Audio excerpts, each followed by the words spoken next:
what's happening right now in the creator economy is revolving around authenticity. So what I deliver and what I like and what I consume happens to align with the brands that I work with. You know, the real cheeky, edgy, but also funny and open and honest nature of the Sidemen's content is what is trickling down into the rest of, you know. Today, we have an absolute legend in the room. You've definitely seen his work. He has some groundbreaking visuals in the UK. And listen, it's everything from viral series to branded content. I just want to welcome you, Lish. I don't even know how to describe everything you've done. I don't know if you want to introduce yourself. Hi, I'm very happy to be here. I'm Lish. I'm a video editor and I work in the YouTube entertainment space and with branded content and with some of the biggest brands and influencers in the YouTube entertainment space. And that's been me for about a decade. Wow. I really love editing videos and post-production. That's what I specialize in. And it's good fun. Been working with brands such as the Sidemen, some of their shows. That's the biggest, you know, their Sidemen Sunday channel, the biggest channel in Europe on YouTube. Some of their biggest videos, 20 versus 1 with Kai Cenat, 20 versus 1 with Speed. I worked on that. And then other channels such as Channel 4.0, Foot Asylum, recently JD. I've just been working in editing some of their content that you see on YouTube and other social media. Love it. I literally love it. So before I dive into the absolute madness, I need to ask you, you walked around Global Academy for the whole day today. Yeah. Was your school or school experience anything like this, like our school? No. For secondary school, I went to Central Foundation Boys School up until year 11.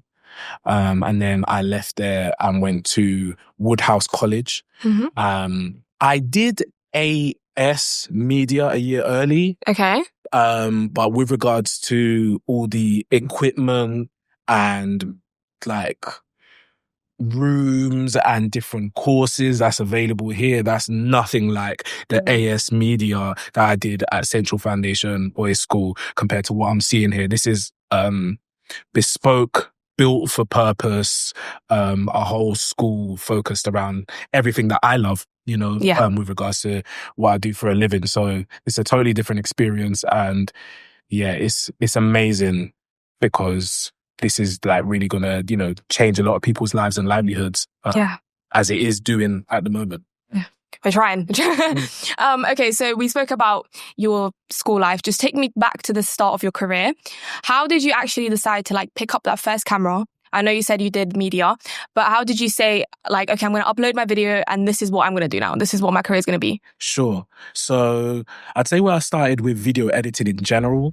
Back in the day when I was young, I used to make like parkour free running videos, and I've always been a fan of YouTube way more than watching TV. I do like a couple films and do like TV, but I've always like binged YouTube. So I remember I was like a super nerd in school and I had like all the good merits in my book, and I won this raffle that they did at the end of the year in year 10 to win a bike. And I remember going to my head of year and saying, hey, can I have a camera instead? It's around about the similar price of this bike. And like Mr. Cooch walked me out of school, walked me to Argos, swapped it, and that's how I got my first camera that I was then filming my little free running videos and putting out on YouTube. But with regards to professionally working in the space, I've been a runner, working on sets for sort of throughout college and university to sort of distract and for me to like feel a release from like the science and maths that I was studying. I like for A-levels, I did maths, physics, computing, and I went on to study at uni material science with engineering. So to like get away from all of that, I'd love to just, you know, do my photography, do my video editing, and get to work as a runner on sets, making teas and coffees and helping out. So that was really my first step into the media world. And then after I finished uni, I was asked, do I want to come in-house and work at an agency? And I took the opportunity, and that's where I really became a junior editor and was able to sit beside man like Big Ignacio Rodriguez and pick up all his skills. And I shadowed him, and that was really my first step into understanding what it means to be an editor professionally for clients and brands in the advertising space. And that sort of gave me all the skills that I needed to be able to transfer that into what I now put on YouTube and across the board. So, yeah. I think a camera instead of a mic is a better idea, but that's just me personally. And you mentioned at the start that you worked with some massive brands, right? Yes. When you're doing a big commercial project, how do you keep the content feeling authentically you? How do you have your style, but also working with whatever the brand gives you? Sure. I'm really fortunate that what's happening right now in the creator economy is revolving around authenticity. So what I deliver and what I like and what I consume happens to align with the brands that I work with. The real cheeky, edgy, but also funny and open and honest nature of the Sidemen's content is what is trickling down into the rest of, branded content, whether it's your Foot Asylums, JDs, or even traditional media platforms like Channel 4 with their new arm on Channel 4.0, and it's being received by audiences as well. So I'm really fortunate that I can step in and receive content and be like, hey, I can cut this how I'd want to watch it. And that just happens to align with what the clients want as well. So I'm really fortunate that I don't have to sort of pretend or learn when I'm editing. I can be like, this is how I can be really selfish. I consider myself really like selfish editor. I'm like, what would I watch? What do I find funny? And I make the V1 at least, or the first pass I do, I make it for me. Yeah. And if I'm like, I'm happy with that. And then that's usually what I give to the client. And more times than not, there is like a back and forth and there is feedback and tweaks and changes, but majority of the time it is managed to align with a lot of my clients where they say, yeah, we like what you like. That is so cool. And then speaking, obviously you work with these brands, so you have to collaborate quite a bit. How did you become so good at collaborating with people and like finding the right people to bring into your work and your team? Yeah. I've been really fortunate that, I've just found myself in the right places at the right time. Off the back of one of my first projects that like went really viral, the Pengus Munch with the Chicken Connoisseur. Off the back of that sort of reach in different audiences, I was able, like the people that I really liked reached out towards me. So at the time there was a YouTube channel called The Wall of Comedy. Yeah. And the guys who were running that, Javan Wade and Purcell Ascot, they were working out of the Unilad office. So when the Chicken Connoisseur went sort of viral, they reached out. They actually did an episode. So if you look on the episodes, it goes on Pengus Munch, it goes episodes 8, and then it goes to episode 10. Okay. So episode 9 was a spoof video that they made, and we just loved it. I loved it so much. So we reached out to them and said, hey, let's meet up. And when we went to their office, after talks and doing some freelance work with them, I was also able to work for Unilad because that's the office that they were in. So they were working out of the Unilad office. And then I was able to get a job working full-time at Unilad and Lad Bible for about 3 years. I can't remember what your question was. I just like, what do you even say? I said, how did you become such a good collaborator with people? Oh yeah, I've been fortunate that I've the best people in the world. I've just found myself around them. Yeah. So yeah, whether it's the Wall of Comedy, whether it's Unilad, the time that I went to Unilad, they were the biggest Facebook page on Facebook along with Lad Bible. And then, yeah, also like seeking people out, but being super specific, not really like the spray and pray method of networking, but being really specific.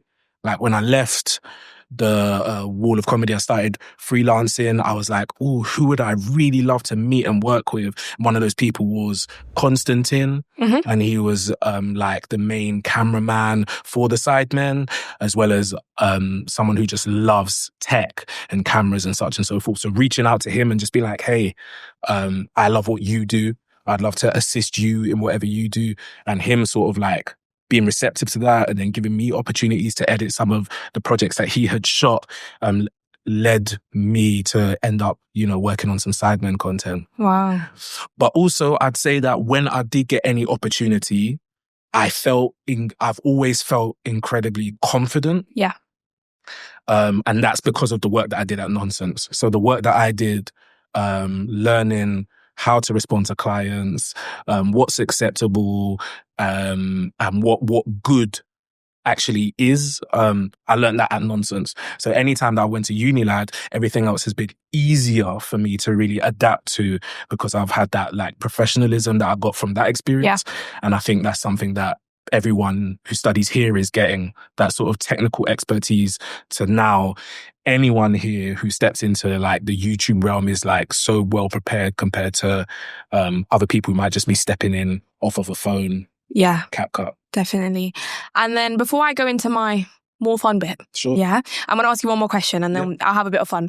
So for a student who wants to make a creative career, whether it's like behind the camera or behind the scenes, what is one skill that they should be developing right now that has absolutely nothing to do with editing or filming? What's the skill that you're like, that's really important, but it's not to do with any sort of tech?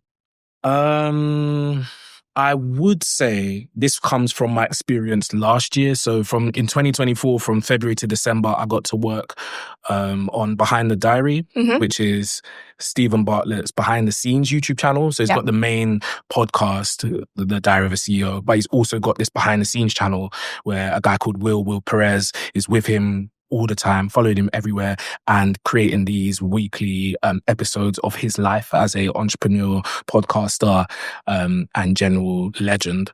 So seeing that showed me a lot of stuff with regards to sustainability.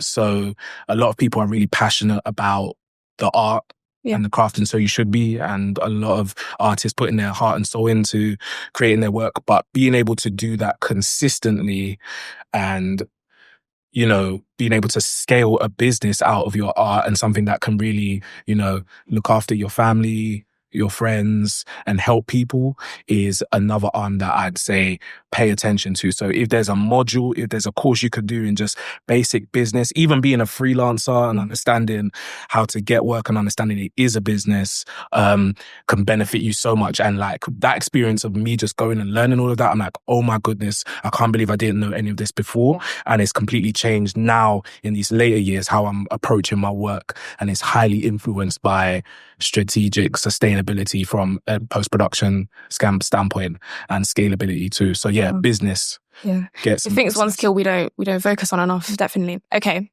We talked about your journey. We talked about the grind that you've been through. I'm going to test your memory for a second. Oh. So I'm going to play a game and I called it Did It Bang. That's the name of the game. Yeah.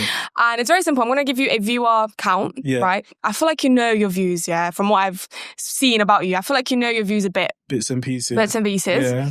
I'm going to give you 2 projects that you worked on and you just have to tell me which one got that view. Calm. So the first one is quite literally, I think it's the easiest one, and it's Sidemen versus Sidemen. Yeah. And it's going to be 80 million views. Yeah. Was it 20 versus 1 Sidemen Kaisen Up? Yeah. Or 20 versus 1 Speed? Speed is... Oh, no. Kaisen, that's 80. Speed, 79. Have I got that the wrong way around? You got that the wrong way around. Speed's 80. Speed is 80 and then Kaisen is 79. But it's so close. And for a video that hit 80 million views, did you have any sort of creative decision in that thing, in that whole project that you were like, that made an impact, that hit? I'm going to say yes. Okay. Because as I told you, it's about business and my personal brand and getting new work. So I'm going to say that, yes, without me, it wouldn't have hit 80 million views. Yes. And if anyone else would like to hire an editor, no, but definitely...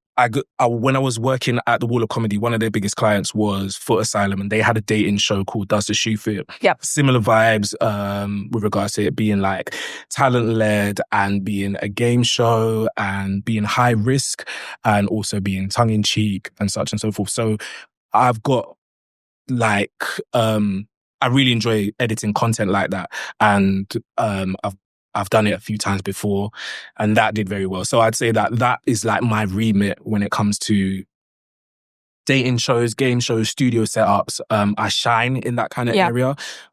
So yeah, I made a lot of decisions in there with regards to pacing, with regards to timing, to really get that over the line and make it as funny as possible. It's a great video. I will say it was a great video. And then this one, I know you worked on Nella Rose Girl on Girl. Yeah. So I'm going to do 1.4 million views. Yeah. Was it Go on Go episode 1? Yeah. So it's called Not Influencers Banging Judge for Clout. Yeah.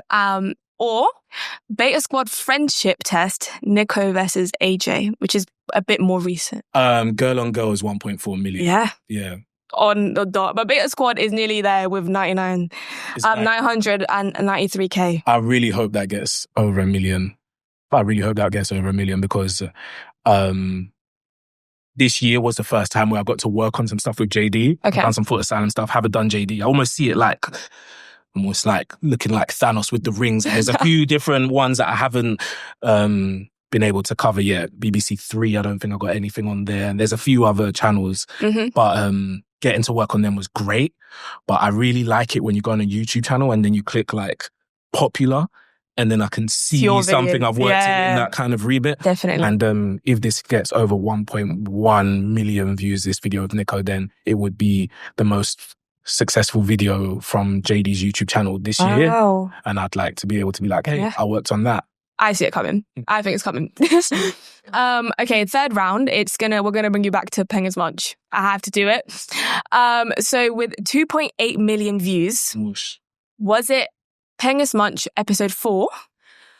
Or was it a completely different thing? Turning Logan Paul's and KSI's Prime into cocktails. Oh, no, that one was, did you say 2.4? 2.8 million views. 2.8, I think that is, I'm going to say that's Bazinga, Ethan, that's turning. Oh, is it Peng as Much? It's Peng as Much. 2.8. Yeah, it's on 2.8, and then Bazinga's video is on 2.9 million. No, you're basically there. These are trick questions. 2.8, 2.9. I had to start off easy, but then, Ooh, fair dues. No, but the Peng as Much series is genuinely like a masterclass. I will say that series worked. I think you worked episodes 1 to 16 first. Yeah. As you know, when you worked on that, what was your biggest challenge or like the most important technique that you learned that, you used a guy eating a burger and you got so many millions of views. So what was your, biggest challenge to make that? I think the biggest challenge was working full time and editing that with a friend and sort of juggling those two, and just sort of, again, not having that business experience and coming into that as an editor. So yeah, it was great numbers wise, but I had to work and I was working the whole time. I've always like worked and that wasn't something that could really financially just support me. We never really got that business side tightened up. So that was the main challenge with the project. But with regards to the most amount of fun I've ever had doing what I love with one of my brothers. Like I've known Elijah since I was like 14 years old. So that's like my dog. So to be able to like work on something with one of my boys like that was so enriching, refreshing, so much fun. We laughed so much. And even recently now, it's been 10 years since we actually released the first episode. Yep. So I was like, let's go again. So the past couple months we've been filming and editing again. And just straight away, as soon as I sit across from him and I just turn it on, I'm just like, this is jokes. And this is how I feel work should feel. Yeah, I think definitely. It should just feel like I'm excited. I'm looking forward to going to work, and that's how I feel whenever we shoot. So yeah, it was a great project. Also, a massive shout out to a friend of ours called Marwan. He did a sensational sort of PR marketing run when we came up to releasing the content. He was the one who like made the title School Kid reviews chicken and sort of did some of those, how everyone says title and thumbnail is really what allows stuff to connect, as well as getting the interview on ITV and so many other opportunities he set up in that like initial period of it taking off to really just make sure it went as viral as it could do. So he oversaw a lot of that and doesn't get enough credit for what he did. Yeah, what a run that show did. Okay, you said that it was It was a trick question, yeah. So I'm going to give you the last round a bit of an easy one. Okay, thank you. So we're going to still stick with Pengus Munch, but then you talked about does the shoe fit? Yeah. So we're going to do the final round with 9.3 million views. Yeah. Was it the Pengus Munch episode 6 or was it KSI, Chunks and Philly Go Dating episode 1? 9.3 million views. I know I'm gonna get this wrong. Whatever I say, 9.3. I don't know. I'm gonna say KSI. Yeah. Must be. It was they got 9.3 million views and then Pengus Munch is at 8.4. 8.4. So, yeah. Solid. Yeah. They're both solid numbers. There. It's insane. The numbers are actually mad. Yeah. It doesn't even make sense after a while. Yeah. That's really good. And with the does the shoot fit? Mm-hmm. It really, I feel like it took online dating to a whole different thing and dating to a whole different thing, and you made it really funny, right? What, again, with challenges, what creative challenges did you face in like capturing the genuine chemistry or lack of chemistry between big personalities and then making it a hit for 9 million people? I mean, that was a collaborative team effort, and like as much as I would want to say, what I got on like the footage that was handed to me on that project was gold. Okay. I doubt anyone would have really fumbled the bag with that. But there were tweaks and improvements that I noticed. Say, for example, in season 1, if you listen back to it, you can hear the guys sort of hear the screen as they're talking. And then in the separate seasons, we got them with in-ears. So that kind of allowed me in the edit to move things around without the audience knowing, because the echoes that was coming from the screen in the first season and those kind of little tweaks from like a technical perspective that I'd noticed, I think they improved things. And those were some of the difficulties and hurdles. But that content is just electric, like, and seeing how the boys all, work with each other and stuff like that is top tier. And on top of that, just how beautiful it looks. Like, I love, 20 versus 1, but a lot of the White Cove kind of content, just to add like visual intrigue with the set pieces and the lighting that Jack Edmonds sort of set up and designed. It was like, I thought that sort of really elevated YouTube to a certain degree, where you could watch it and whether this is on TV or whether it's on YouTube, it looks beautiful, especially on like season 4. I was like, cool, when I got the footage, I was like, this looks great. And I think that's important. I think that's part of the next wave of this YouTube content, to go back to like, how do we build our sets? How do we light it to really compete with film and TV? Definitely. I think it's really cool that you can see your work improve when you work in like a long period in a thing.